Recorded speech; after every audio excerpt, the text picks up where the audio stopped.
Noel Grealish. Taoiseach, there are a number of issues that I want to raise with you here today.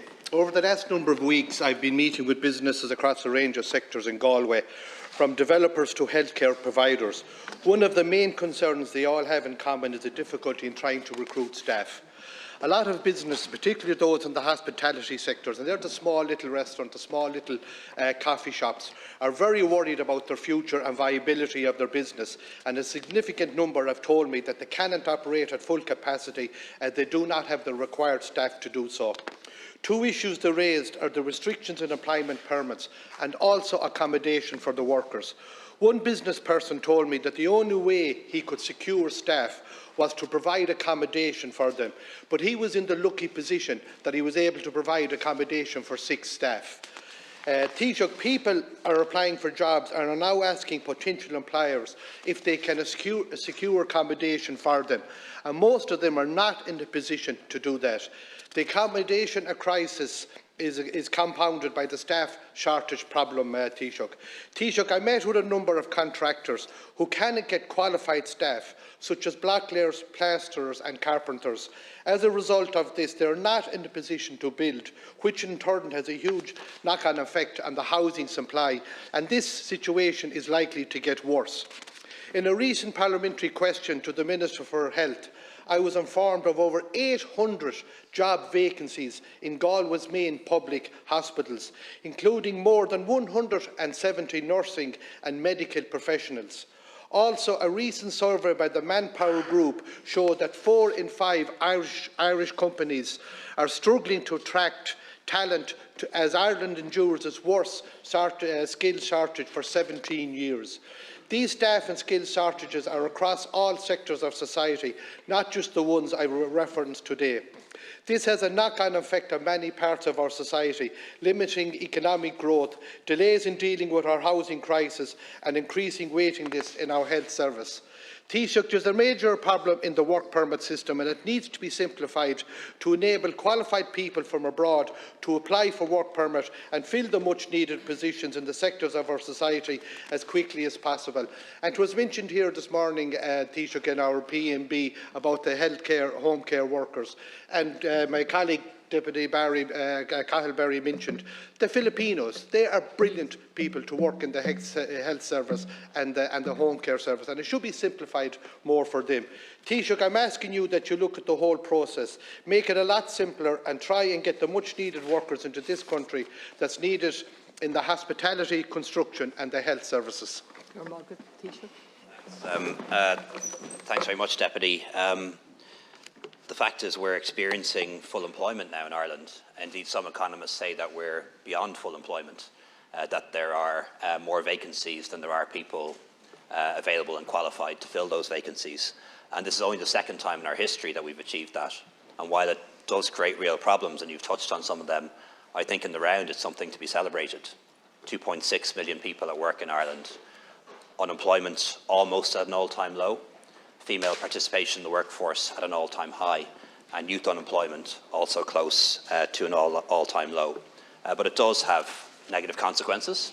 There is a cloud to that silver lining, and that is the fact that recruitment and retention is a real problem in the public sector, in the private sector, in urban Ireland, in rural Ireland, in well-paid jobs and poorly paid jobs, in big firms and small firms. Almost nobody is not facing some challenge around recruitment and retention at the moment, and government needs to act on that. So the kind of things that we are doing, for example, is increasing the number of places in our universities, increasing the number of apprenticeships so that we have more skilled people coming through. We've about 9,000 apprenticeships this year. We're going to hit our target of 10,000, I believe, ahead of 2025. We're also investing more in upskilling and then also doing the best we can to enable people who are currently on welfare, who are remote from the labour market, to join the labour market. And there are many people who are currently in receipt of social welfare payments who could, with a little bit more support, enter the labour market. And we're working on that through activation mechanisms being led by Minister Humphreys. Another solution is also work permits and work visas for people coming from outside the European Union. If you're from the European Union, you don't even need a work permit or work visa, you can just come here. But for people who are from outside the European Economic Area, they need a work permit, they need a work visa. We issued 40,000 last year, which is a very high number, and the turnaround time for a work permit or a work visa now is 2 or 3 weeks. And we've also relaxed the rules around who can come here. So pretty much anybody with construction skills can qualify for a work permit because we need them desperately to build more housing. And for the first time, we allow people to come here for the purposes of working in home care. So they're the kind of changes that we've made. The list of eligible professions and occupations is currently being updated. That should be done by the summer. We're also trying to bring in a new category of work permit around seasonal work, which is particularly important in the agri-food sector and in tourism and hospitality.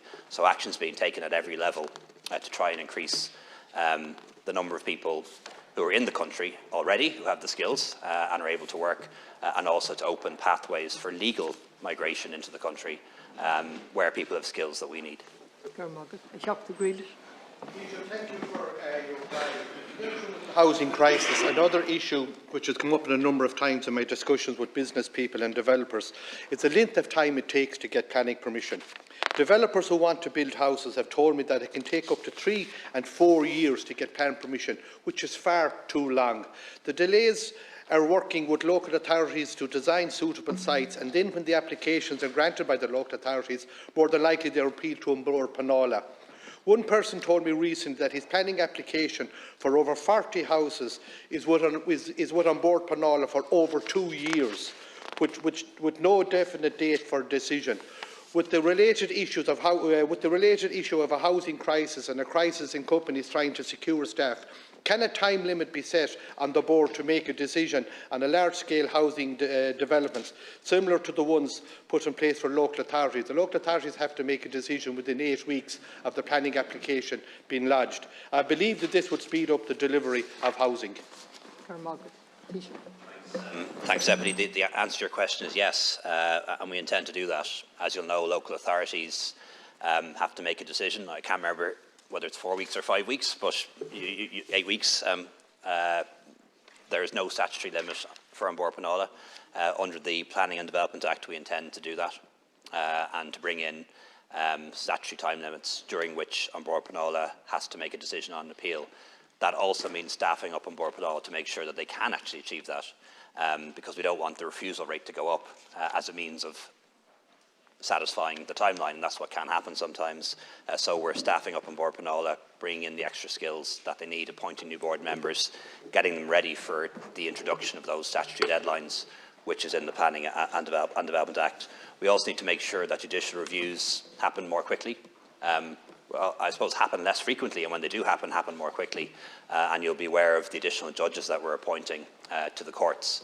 And in particular, the additional judges we're appointing to the courts will allow some judges to be asked to specialise in family law cases and planning cases, so that those cases can be dealt with more quickly and dealt with by judges who have built up a level of skill and familiarity with cases of that nature.